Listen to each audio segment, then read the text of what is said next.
दोस्तों आज है 4 अगस्त और 4 अगस्त को 4 शिफ्ट का जो 4th शिफ्ट था आपका उसका एसएससी सिलेक्शन 15 का वो आपका ख़त्म हो गया है।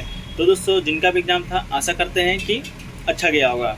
तो दोस्तों 4 अगस्त 4th शिफ्ट में पूछे गए जीके जिसके सही प्रश्नों को देखेंगे जो कि दोस्तों मुझे प्राप्त हो गए हैं। जो कि प्रश्नों का 100 प्रश्न आपका 100% रियल और रैंडम प्रश्न है। तो वीडियो को दोस्तों अंत तक देखिएगा और चैनल दोस्तों किस प्रकार की समस्या होता है तो आप हमें व्हाट्सएप मैसेज कीजिएगा या आपको 5 तारीख को एग्जाम में किसी भी शिफ्ट लगा तो आप हमें क्वेश्चन भेज सकते हैं, लेकिन एग्जाम के तुरंत बाद। तो चलिए दोस्तों वीडियो को स्टार्ट करते हैं। लेकिन दोस्तों स्टार्ट करने से पहले एक छोटा सा रिक्वेस्ट है कि अगर आप चैनल पर नए हैं तो चैनल को सब्सक्राइब कर दीजिएगा तथा नोटिफिकेशन बेल को ऑन कर लीजिएगा ताकि दोस्तों एसएससी फेस 10 से पल की अपडेट आपको मिलती रहे। तो चलिए दोस्तों शुरू करते हैं। तो आज का जो पहला प्रश्न दोस्तों पूछा गया था जो देखने को मिला है वो आपका बाजीराव मस्तानी का कोरियोग्राफर कौन था जिसे 2016 में अवार्ड मिला था। तो दोस्तों बाजीराव मस्तानी का कोरियोग्राफर से संबंधित जो प्रश्न आया था वो आपका दोस्तों उसका जो आंसर है आपका सरोज खान राइट आंसर था। बाजीराव मस्तानी की बात करें तो दोस्तों आपका फिल्म का नाम है जो कि दोस्तों आपका दीपिका पादुकोण और रणवीर सिंह इसमें अभिनेता में फिल्म के हैं। और बाजीराव मस्तानी ये दोस्तों आपका एक ऐतिहासिक फिल्म है जो कि दोस्तों आपका उस पर बेस्ट फिल्म आपका बनाया गया था जिसके जो कोरियोग्राफर है आपका सरोज खान बिल्कुल राइट आंसर था। इसके अलावा दोस्तों पूछा गया था आपका कि नीरज चोपड़ा को गणतंत्र दिवस के शुभ अवसर पर राष्ट्रपति के द्वारा कौन सा अवार्ड दिया गया था। तो नीरज चोपड़ा जो कि दोस्तों जानते हैं ये आपका टोक्यो ओलंपिक 2020 में स्वर्ण पदक एकमात्र स्वर्ण पदक भारत की ओर से आया था जो कि दोस्तों नीरज चोपड़ा ने ही लाया था। कौन सा खेल में, तो भाला फेंक खेल में। भाला फेंक खेल में आपका नीरज चोपड़ा ने स्वर्ण पदक लेके आया था। तो उस नीरज चोपड़ा को दोस्तों गणतंत्र दिवसों की 73वां गणतंत्र दिवस आपको हाल में ही मनाया गया। उसमें राष्ट्रपति के द्वारा दोस्तों पद्म पुरस्कार से सम्मानित किया गया है। तो पद्म पुरस्कार आपका बिल्कुल राइट आंसर होगा। जानकारी दी है कि दोस्तों 73वें गणतंत्र दिवस के मौके पर दोस्तों राष्ट्रपति के द्वारा 384 लोगों को वीरता पुरस्कार का ऐलान किया गया है जिसमें 12 शौर्य चक्र, परम विशिष्ट सेवा मेडल 4, उत्तम युद्ध सेवा से 53 और अति विशिष्ट सेवा से 13 युद्ध मेडल शामिल है। हालांकि आपका पद्म पुरस्कार जो कि दोस्तों बिल्कुल राइट आंसर होगा। अगला पूछा दोस्तों को वर्तमान में जो तमिलनाडु के सीएम हैं उनको किस राज्यपाल ने शपथ दिलाया था। तो दोस्तों वर्तमान में जो तमिलनाडु के सीएम हैं उनको दोस्तों 16 फरवरी 2017 को तमिलनाडु के जो राज्यपाल हैं विद्यासागर राव ने पलानी स्वामी को मुख्यमंत्री की शपथ दिलाई थी। तो पलानी स्वामी जो कि दोस्तों आपके तमिलनाडु के मुख्यमंत्री हैं उन्हें दोस्तों विद्यासागर राव ने शपथ दिलाई थी। लेकिन दोस्तों ये आपका क्वेश्चन का आंसर नहीं है क्योंकि दोस्तों आपका जो तमिलनाडु के वर्तमान सीएम है वो दोस्तों आपका एमके स्टालिन है। कौन है, तो एमके स्टालिन।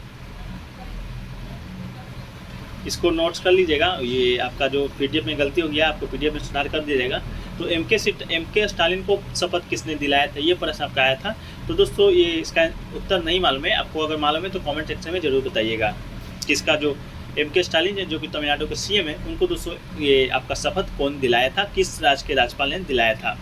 नहीं तो हम कमेंट सेक्शन में मुझे अगर प्राप्त होता है इसका आंसर तो कमेंट सेक्शन में मैं पिन कर दिया करूँगा, वहाँ से भी आप देख के जान सकते हैं।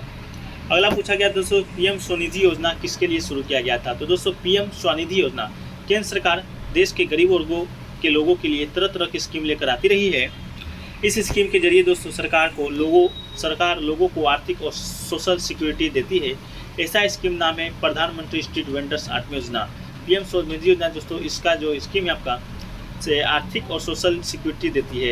ये दोस्तों आपका गरीब लोगों के लिए लाया गया था जो कि दोस्तों आपका बिल्कुल राइट आंसर होगा। गरीब लोगों को आर्थिक सहायता प्रदान करने के लिए सरकार के द्वारा आपका लाया गया था। अगला पूछा गया था दोस्तों अगर क्रिमिनल ना हो तो कौन सा आर्टिकल के तहत छोड़ा जाएगा या कौन सा आर्टिकल इस पर लगता है या कौन सा आर्टिकल के तहत इसका मौलिक अधिकार है। तो उसका जो आर्टिकल दोस्तों आपका था वो आपका अनुच्छेद 20 था जो कि दोस्तों राइट आंसर था। तो अनुच्छेद 20 दोस्तों कहता है कि अपराधों के लिए सजा के संबंध में सुरक्षा का प्रावधान करता है। इस अनुच्छेद के संदर्भ में निम्नलिखित तथ्यों पर विचार कीजिए। भारत में न्यायालय के समक्ष साक्ष्य के रूप में नार्को एनालिसिस और पोलियोग्राफी परीक्षण के परिणामों में प्रस्तुत नहीं किया जा सकता है। हालांकि आपका ऑप्शन नंबर जो आर्टिकल 20 था वो आपका बिल्कुल राइट आंसर होगा। अगला जो पूछा गया दोस्तों कि खिलाफत जो आंदोलन है वो कब शुरू हुआ था। तो खिलाफत आंदोलन जो मार्च 1919 ईस्वी में शुरू हुआ था। तो मार्च 1919 ईस्वी में आपका बिल्कुल राइट आंसर होगा जो कि दोस्तों जनवरी 1921 ईस्वी तक चला था।